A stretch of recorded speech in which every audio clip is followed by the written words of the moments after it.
Sir இப்போது தேர்தல் அப்படின்றது ரெண்டாவது டாப்பிக்காக இருந்தாலும் இப்போது ஹாட் டாபிக் அப்படின்னா பெட்ரோல், டீசல், கேஸ் இந்த பிரச்சனை தான்.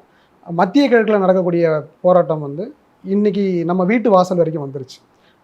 ஒரு ஒரு தரப்பும் மாநில அரசு மேலேயும் மத்திய அரசு மேலேயும் மாறி மாறி குற்றச்சாட்டுக்கிறாங்க. இப்படி ஒரு சூழல் வந்திருக்கிறத எப்படி பார்க்குறீங்க? நாட்டில் வந்து எந்த ஒரு தேசமாவது, அதாவது பெரிய வல்லரசு என்று சொல்லப்படக்கூடிய அமெரிக்கா, ரஷ்யா, சைனா, இந்தியா இந்த மாதிரி நாட்டில் இருக்கக்கூடிய ஜனாதிபதியோ இல்லை பிரதமரோ ரொம்ப ரொம்ப முக்கியம் வருங்காலத்தில். ஏன்னா இன்றைக்கி வந்து வேர்ல்டு இஸ் அ குளோபல் வில்லேஜ்ன்ற மாதிரி சொல்கிறாங்க. அதாவது உலகத்தில் எந்த மூலையில் எந்த ஒரு விஷயங்களும் இன்றைக்கி வியாபாரம் செய்யலாம், எதையுமே வந்து பண பரிவர்த்தனை பண்ணலாம், வியாபாரம் எங்கே வேணால் பண்ணலாம்.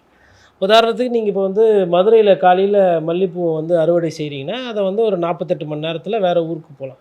கிருஷ்ணகிரியில் நம்ம பயிர் பண்ணக்கூடிய அந்த ரோஜா வந்து பார்த்திங்கன்னா பிப்ரவரி மாதத்தில் எங்கெங்கேயும் உலகம் பூரா போகுது.